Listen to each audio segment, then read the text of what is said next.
Here we go again.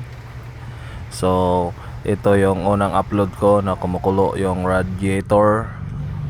So, nandito pala tayo ngayon sa Santa Agueda, Pamplona. So, upon checking, napansin ko yung thermostat is baliktad yung jiglet. Jiglet kasi ang tawag dito sa may gamayng huntin-huntin.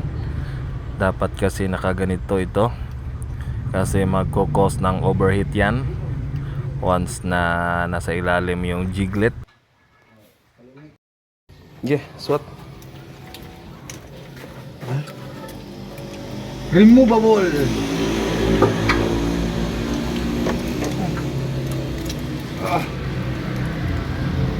Ikan ni aluminum bukat malagay.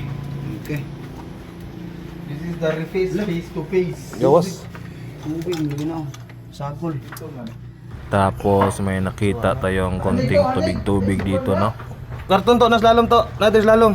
So tingnan na lang natin dito sa warpage kung pasok pa ba. Gamaya na haniga. Ikaw ba siya? Ang karton. So tinry natin. So wala tayong straight edge dito. So ang ginamit ko lang is ruler. So yan, wala namang kang-a. So hindi naman pumapasok yung pillar gauge dyan na 0.05. So wala lang clearance. Hindi siya nababawog. At yung isa rin, wala ring bawog or walang warp. So ang ginawa lang namin ito is lininis lang at binalik kasi wala namang bawog-bawog. So ayan, wala lang problema. Nagalaw na kasi to dati kaya ganito ang nangyari.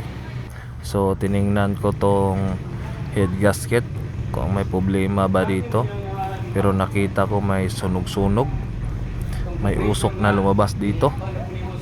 So parang hindi nahigpitan ng maayos ito.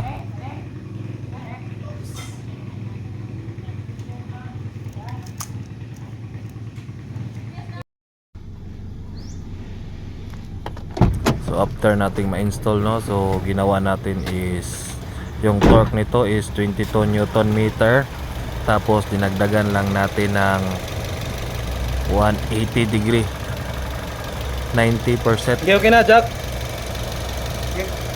So yan, naka-under na. At di na kumukulo yung reservoir. So isang oras ng andar nito. So nag-selfie muna ang mga kuloks. Okay guys. What's up? Ayan, road test na. Thank you. Tao sa luyo ba? Muna What's na up? na putol tong sa pulya. Kinsa nagkikatao dato.